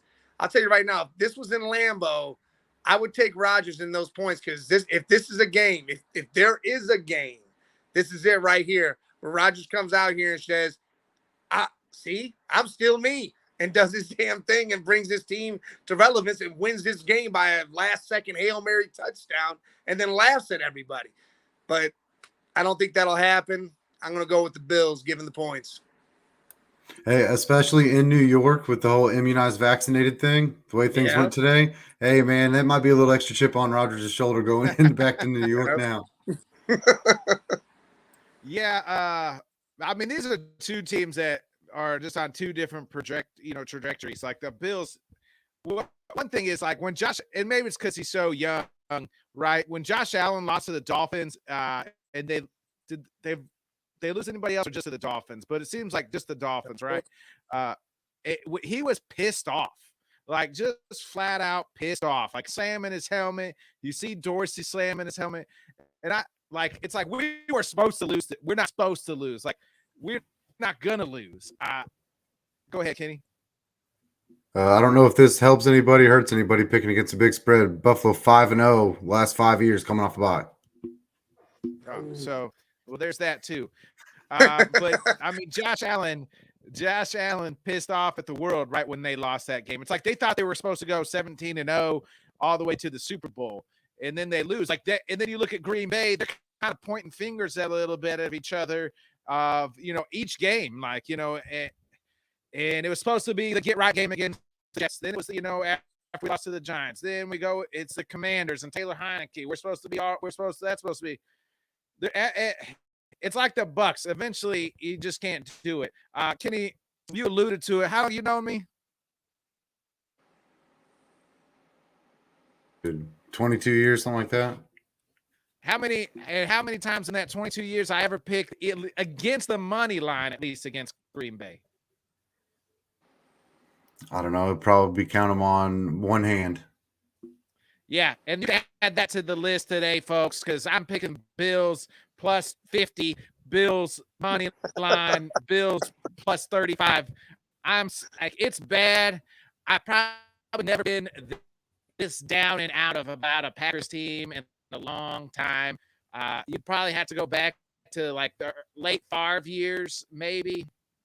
I mean, that's how bad it's Favre won an MVP right before they traded him. What do you mean the late Favre years? He was good. So before McCarthy came, the last like year or two of Mike Sherman. We had Mike Sherman when they fired him. We went that was the year we drafted AJ Hawk in the draft. So we were drafting top 5. So like that was like a rebuild type year. So we drafted AJ Hawk, then drafted Aaron the next year, I believe. So there's all that. So like that's probably about as bad as it's been since, and that was 10, 15 years ago now. So even Aaron's first year, we went 6-10. That was like supposed to be a type of rebuilding year, right? Like, and I knew this year would be bad at Stumble, but I said it on Sunday. You couldn't I would have asked you who your weak man was if you would have told me we're losing 3 straight games to the Commanders, the Giants, and the Jets. Zach Wilson, Taylor Heineke, and Daniel Jones. You're going to lose all 3 of those guys. I said no effing way. There's no way we're going to lose to those guys. We'll find a way. You know what I mean? And now I'm supposed to believe that we're going to cover 11 points to Josh Allen and the freaking Buffalo Bills, who look like the absolute best team in football. Absolutely freaking not. Give me the freaking Bills. I hate it. But I'm taking the Bills. I hope I'm dead wrong. Greg's on Packers Island. I hope I'm dead.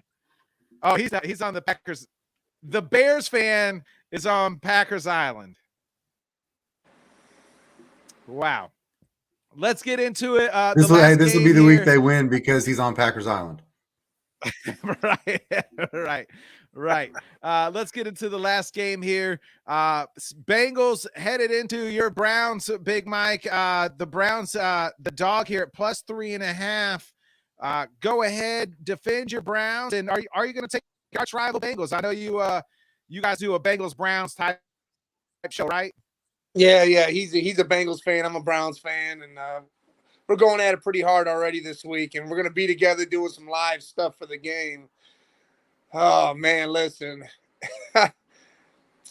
What gets me with this whole thing is, again, like I told you, the Browns have literally shot themselves for a lot of these losses. I mean, they were blown away there. Like, my bad, Mike. Hold on. Shit. My bad. That's my bad. All right. But, the Browns have pretty much shot themselves dead in these losses. Whether it was stupid moves by the coaching staff, Brissett throwing that interception, going down the field, a missed field goal. Again, with the Jets, someone prayed that 20 crazy, miraculous things would happen, and they did. I mean, it's been one crazy thing after another for us.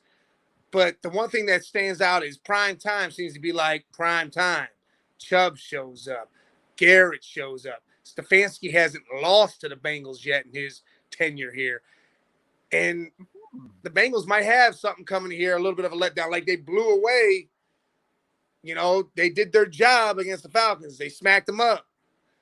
Thing is again, when they face the Browns, it seems, well, they can't win. Like they couldn't win last year. They got thumped 41-14. And that was Baker doing the dang thing, and he was hurt. And I think Brissett's better than Baker. I want, to be honest, I want to go against the Browns. I truly want to, because in my mind, that defense of the Bengals should be able to do their job. But just under the lights on Monday night, that stadium is going to be slammed. That team is going to feed off that. And I'll take the points because no matter what, it's going to be close. Whether we lose or win, it's going to be close. So I'll take that 3.5. Can you who you like here? Browns, Bengals, 3.5. The Browns are the dogs here. Man, I've been kind of back and forth on this. I wish it would have been 3, just so we could it didn't matter what you pick. We was going to get a push and we could just all go home happy. But they put the hook on it, and so it really makes you think and really makes you have to pick something.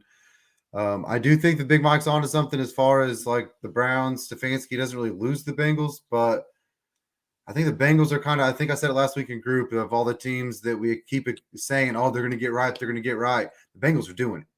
The Bengals are getting right. Yeah. The Bengals are looking good. The Bengals are playing well. And the Browns do got a good secondary. They struggle against the run, which the Bengals haven't really been running the ball that well. So, I mean, that's kind of, if they can get it going, it'll open up the passing game. It'll be interesting to see how the Browns handle that. I'm gonna pick the Bengals only based off my rule of the best football you played this year. Who's gonna win? I think the Bengals have shown. I think their best football so far would beat the Browns. The Browns' best football was to brown it up against the Chargers, I think, and I don't know if that's really going to be what gets it done against the Bengals. But being that in-state rival, being in Cleveland, I do think that Cleveland can easily lose this game by a field goal, and it wouldn't really surprise anybody, I don't think. So I do think they can cover that 3.5-point spread. I'm on Joey B until otherwise told not to. So I'm going to pick the Bengals in this one. Yeah. I mean, 3.5. It's kind of it's right where it probably needs to be. But I mean, we said it. The Bengals have figured it out. Their offensive line looks a lot better than it did the first 2 weeks of the season. Here's the thing. I mean, you can say what you want that Brissett is better than Baker, but neither one of them boys has got that dog in them like my boy Joey Burrow does. I mean, that dude is a absolute dog. And you know who he's throwing it to? An absolute dog on the guy, freaking Jamar Chase. We talked about they're going to give it to Derrick Henry 30 times a game. We said this before. Hey, the Bengals plan is let's find Jamar Chase on a back shoulder fade. He's going to catch it. And then, you're going to double him. Oh, there's Higgins, our Boyd, got into the action. And then, here's Joe Mixon for a nice little, 20-yard scamper run. That Bengals offense, they can score points with any team in the league as long as Joe Burrow's got some time. You know what I say every week? Burrow, Bodkins, Bengals, baby. You know I like it. They're my AFC team. If I could, that's the team I love the most outside of the Packers this year. I've been rooting for him for 2 years because I got a man crush on Joe Burrow. So love him to death. Coolest guy walking the planet, Joe Burrow. Joe Burrow could have my baby if he wants him to. Hey, and listen, I agree with most of your points. That Jamar Chase one, though, he plays against Ward. He doesn't catch balls against Ward. Hey, we'll see on Monday It'll night. be Tyler Boyd. The thing about the Bengals, if it that's wasn't, who I worry about. That's who I'm worried about. The thing is, man, even if they could double, triple, quadruple Chase, Higgins, Boyd, Hurst, Boyd is the one this that just keeps going. That's the thing. If Boyd's getting your third corner, man, like Burrow's always going to look at Chase first.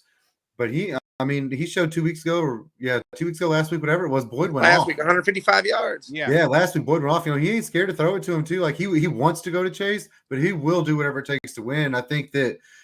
Hey, whoever the Browns' third corner is, Big Mike, he's in trouble. You know what I mean? Like that's not the job you want is Tyler Boyd. One thing one thing I've liked seeing the most out of Burrow's progression this year is he's dumping it down to Hayden Hurst, and he's not running the ball right like he was. Like last year, he seemed like he would take some hits inside the pocket, but then he was taking hits outside the pocket. This year, he's staying in there, or if he gets out, he's rolling out and he's just dumping it down to Hayden Hurst.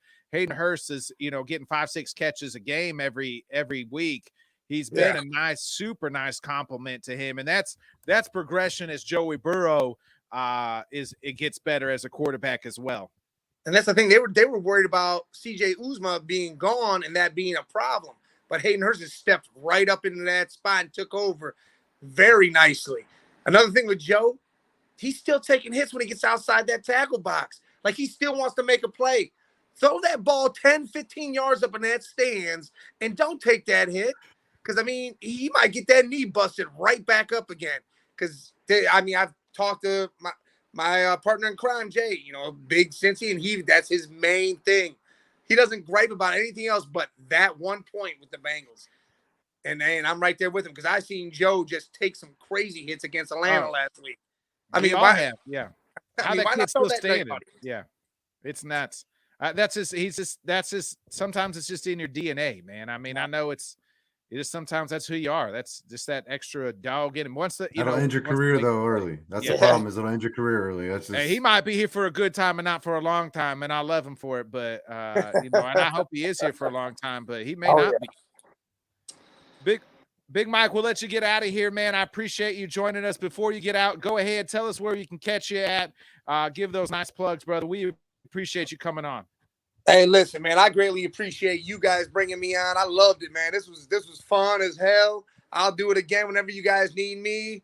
or Jay, we're all for everything. And, again, this is another thanks to Dan for bringing all of us together. I mean, that's something he's created, and it's amazing. So hopefully he gets right, gets healthy, beats us all down, and comes right back. And you can catch us Friday nights, 7:30, live on YouTube, Twitter, Facebook, at the Man Cave 10 on Twitter. We do a post-game show with Bill after the Monday night games. That's usually on Let's Talk Sports. It's on YouTube. And we do the roundtable, the AFC North roundtable, which I will keep going, even though Dan's going to step away. And again, that'll be 5:30. Hit our YouTube, hit our Twitter, follow, like, subscribe, and all that. And again, man, thanks y'all for letting me come on and enjoy this night with you guys. Hey, we appreciate it, Big Mike. Thanks, brother. All right, man. Have a good one. Hey, everybody, that was Big Mike from At the Man Cave. We appreciate it. Again, please follow them. Check him out. He's on Twitter, Facebook, all the good stuff there. Kitty, go ahead. Will you flash up our picks, how we finished last week before we get into the old K&K Fantasy Corner? Of course I will.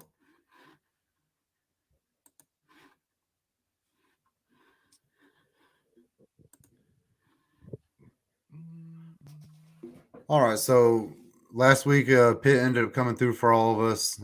Craig was on Bears Island because he's a freaking Bears fan. You ended up finishing 8-6, which brought your overall to 45-45. You got back to 500. Woo, we're even money now. You crawled out of the gutter, bro. You crawled out of the gutter. Sounds like my life. Right. Craig, another top week for him. 9-5 brought his overall to 50-40. He's 55%. I had my second 500 week in a row. At least I stayed even money. 41-34, 54% overall. We had no guests, so Tony, Philly Sports Wrap, still our top guest picker week 6 at 8-6. Yeah, speaking of Tony and the Philly Sports Wrap, I'll be on the Philly Sports Wrap with them on Saturday afternoon. So check us out there. Going to be talking a little of your NFC East a little bit and picking some games as well. So please check out Tony and the boys at Philly Sports Wrap doing some great things over there. All right, Kitty, it's everybody's favorite segment. It is time. It's time for K&K Fantasy Corner. That's right. It is time for K&K's Fantasy Corner. Kenny, let's start with you, and then looks like you got Craig stardoms too here.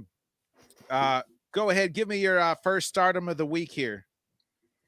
Yeah, my first start of the week is Dante Foreman. The Titans the Panthers kind of showed that he's going to be the guy they're going to give the bulk of the carries to. They worked Chuba in. Obviously, he got the touchdown last week. They're going to work him in on the passing downs, but it seems like Foreman's going to be that 12 to 15 carry a week guy. And as long as you're getting that, then you're going to want that. And he's going to be the goal line back too, so he's still going to have that touchdown potential. And I think that he's always got a chance to go big, and I think he's got a chance to have a big week this week. So I've got Foreman as my number one starter running back. If you got him, I know you got him right in our league. Yeah. If you got him, I would plug his ass in the flex quick this week if you got him.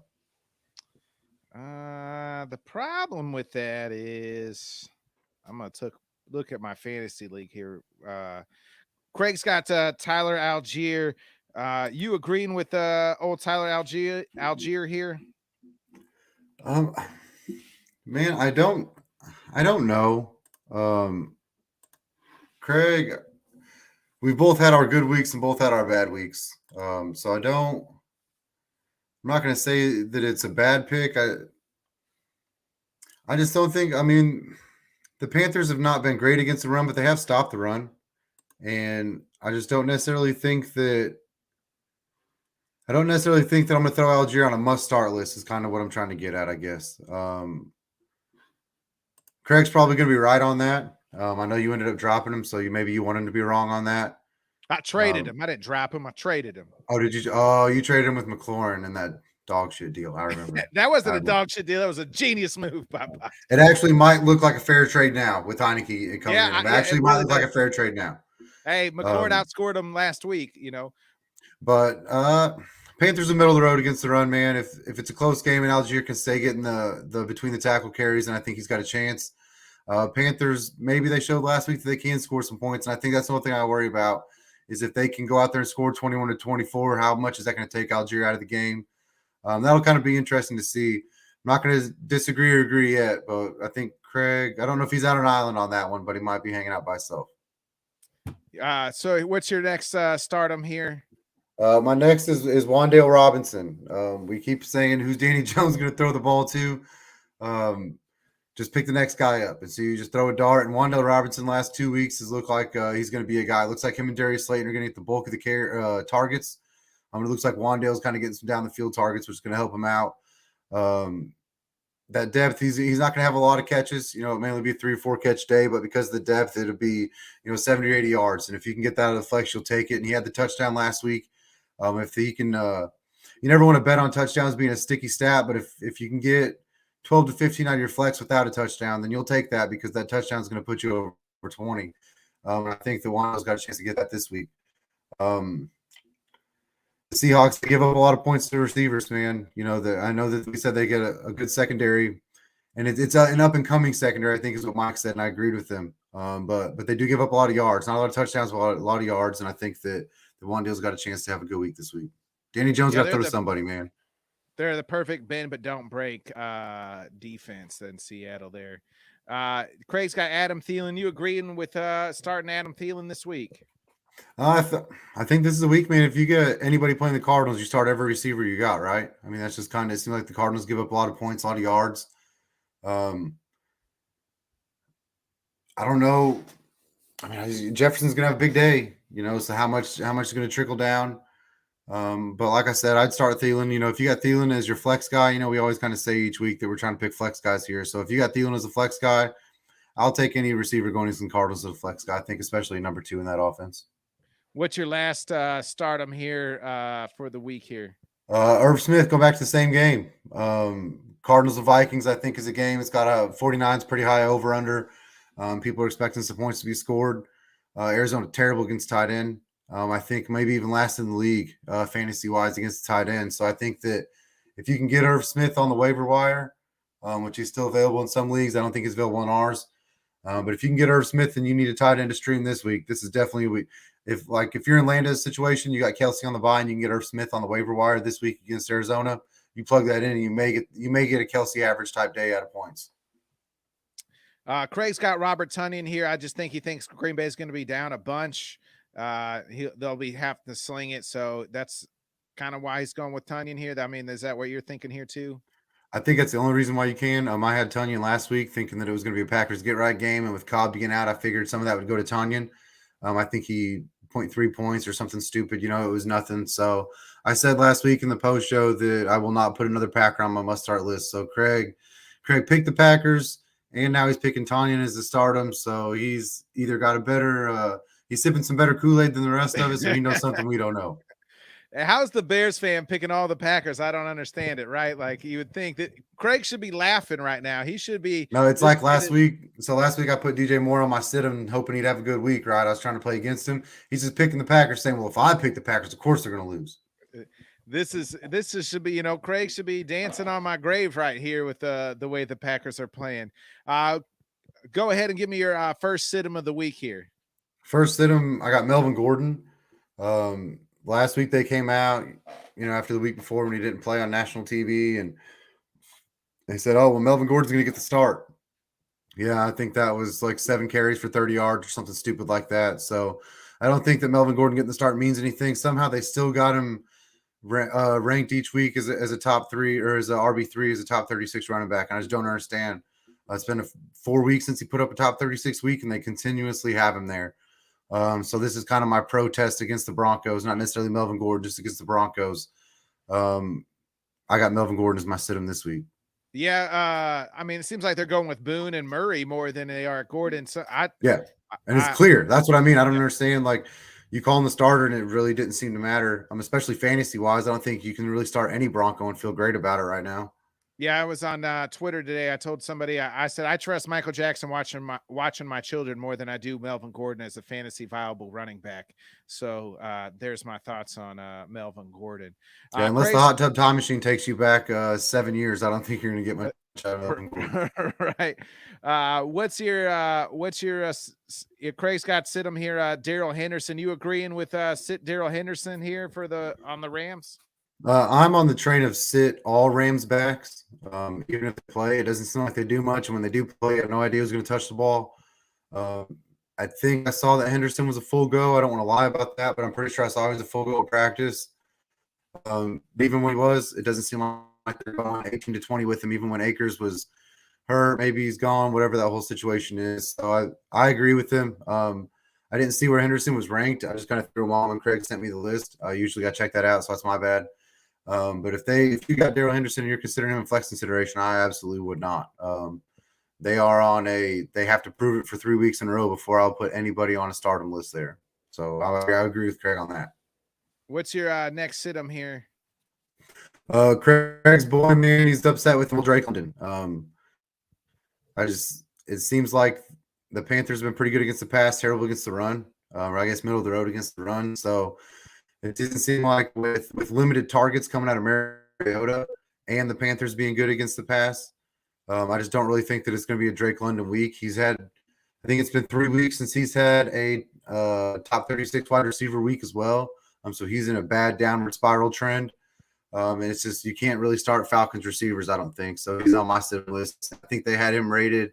I think he was ranked wide receiver 28 maybe coming into the week. And I just think that's insane.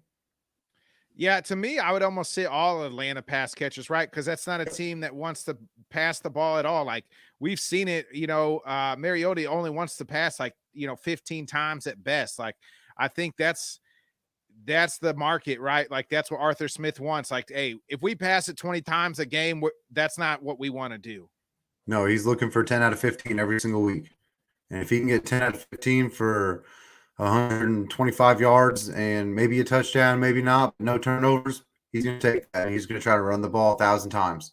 That's what Arthur Smith does. And it works for him, and the Falcons seem to be responding to it. But you're out on the money. You cannot start Falcons pass catcher in your fantasy lineup and feel good about it. Who's your Craig's got Robert Woods here.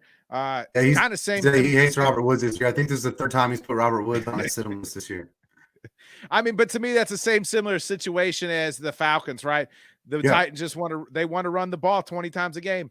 If Tannehill throws the ball over 20 times, they don't want that. So, like, again, no Titans, I wouldn't have any Titans pass catchers on my team. Like, it's Derrick Henry's the only viable option there. Fantasy reliable person in Houston can stop the run. So, there is not really anything that shows you leading up to this game that there is going to be a reason to use Robert Woods. It doesn't seem like they have a reason to pass the ball. Tannehill could probably throw the ball 10 times this game and probably win. He could have a Tebow day and be just fine. Yeah. Who's your last sit-em of the week here? Schultz, man. I got Dalton Schultz from the Cowboys. Cowboys tight end. Tweaked me a little bit last week, but it seems like he's absolutely just fine as far as that goes, playing wise. But Bears are great against tight ends, man. I want to say top 5 in the league. I don't want to lie about that, but I think top 5 in the league against tight ends in fantasy. So it didn't seem like Deck was really going to him even the way he used to whenever Dalton Schultz kind of bursted on the scene. So that coupled with the good Bears linebacker core, man, I just think that Dalton Schultz kind of have a rough day. Being a little banged up doesn't help anything either. So Dalton Schultz is my must sit this week at tight end. And then Craig's last sit-em here is Pat Fairmouth. You agreeing with sitting Pat Fairmouth? It's interesting. Big spread. You got to think Steelers are going to be from behind playing against the Eagles. Should be throwing the ball a lot. It doesn't seem like very much of that is going to Freiermuth, even when they've needed, some points. So he might be onto something there. If you're in dire straits and you just need a streamer, good luck if you throw Freiermuth in there. There's worse options out there. But if you've got better options and you're deciding between that or Freiermuth, I'd pick whatever your other option is this week. I think Craig's onto something, man. The Steelers have been in some situations they had to throw the ball a lot, and they just don't seem to be using the tight end It's hard to throw in short yardage situations when you're always in long yardage situations. All right, that's been another great K&K fantasy corner. Kenny, before we get out of here, do you got any last final thoughts on our week 8 preview here? I know you missed a couple things at the front end, but we'll get your picks in later, at least on the board at least. So you got any final thoughts here? Anybody pick the Cowboys? I think I picked the Cowboys. They're playing who are they playing? What was it? Playing the Bears, big spread.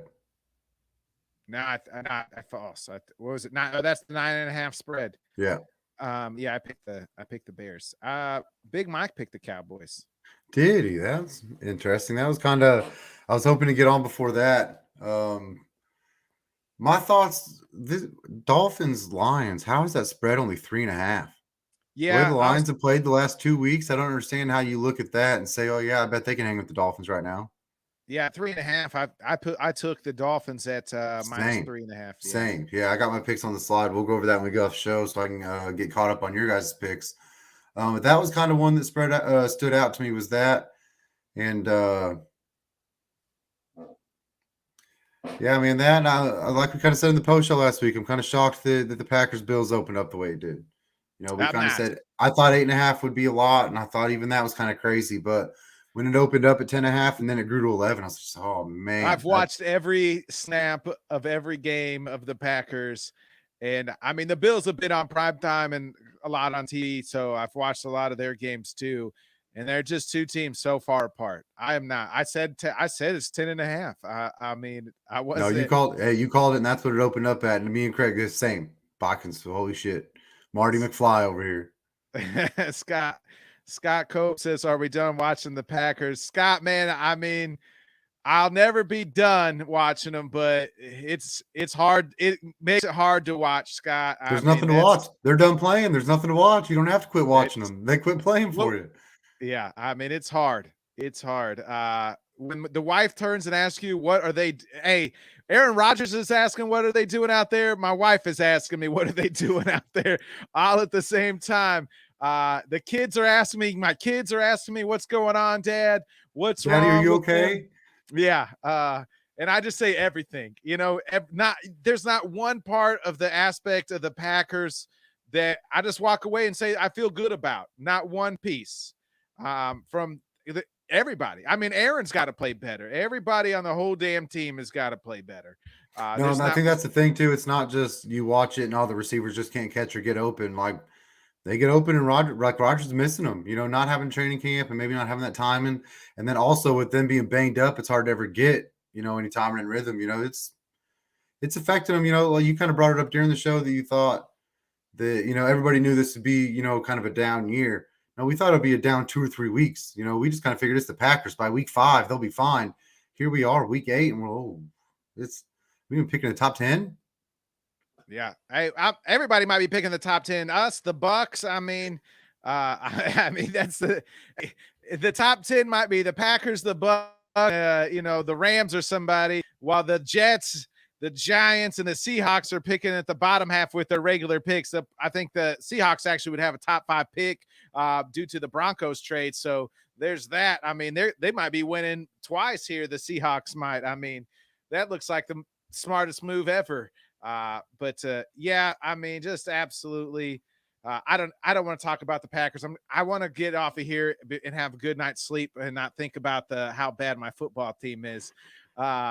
So with that being said, we'll get out of here. Hey, we'll be back on Sunday night we'll be back Sunday morning, actually, first with our Head Kicks and Haymakers show.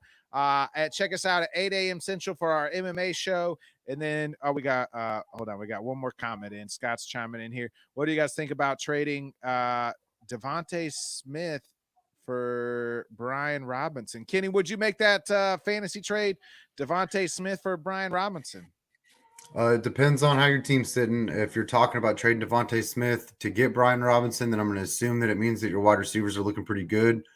If you're using Devontae, I know in our league, Devontae Smith is pretty much the number 2 flex guy. We got 3 flexes. So if you're using him in that flex spot and you don't need him to be that wide receiver 3 for you, to be your backup depth, and you need that running back depth, I think Brian Robinson's going to have a big second half. So if you're trading to get Brian Robinson, I would make that deal personally. I think it's a stack back situation right now if you can. They're still using Antonio Gibson, but Brian Robinson is slowly taking over a little bit more snap share every week. Like I said, if you got the wide receiver depth to give up Devontae Smith and you need the running back depth, that's a trade I would make. Yeah, I like Brian Robinson. At first, I was thinking James Robinson, the newfound Jets. And I was like, man, if they use him like Breece Hall, but that's different. If they had proven to do that already, then in a heartbeat, you Yeah. do that. But you got to wait to see that yet. But I would make that trade, Scott. All right, we'll get out of here. Appreciate it, Scott. For Kenny, Craig, Big Mike, again, we appreciate you coming on. Again, everybody, please check out Let's Talk Sports. Dan just had a major surgery. So, Dan, get well, get better. We miss you, my friend. You've built the absolute best network there possibly is. We have been able to talk with people all over the world. I enjoy it. I can't express how much Let's Talk Sports, what they've done for us and how much they're doing.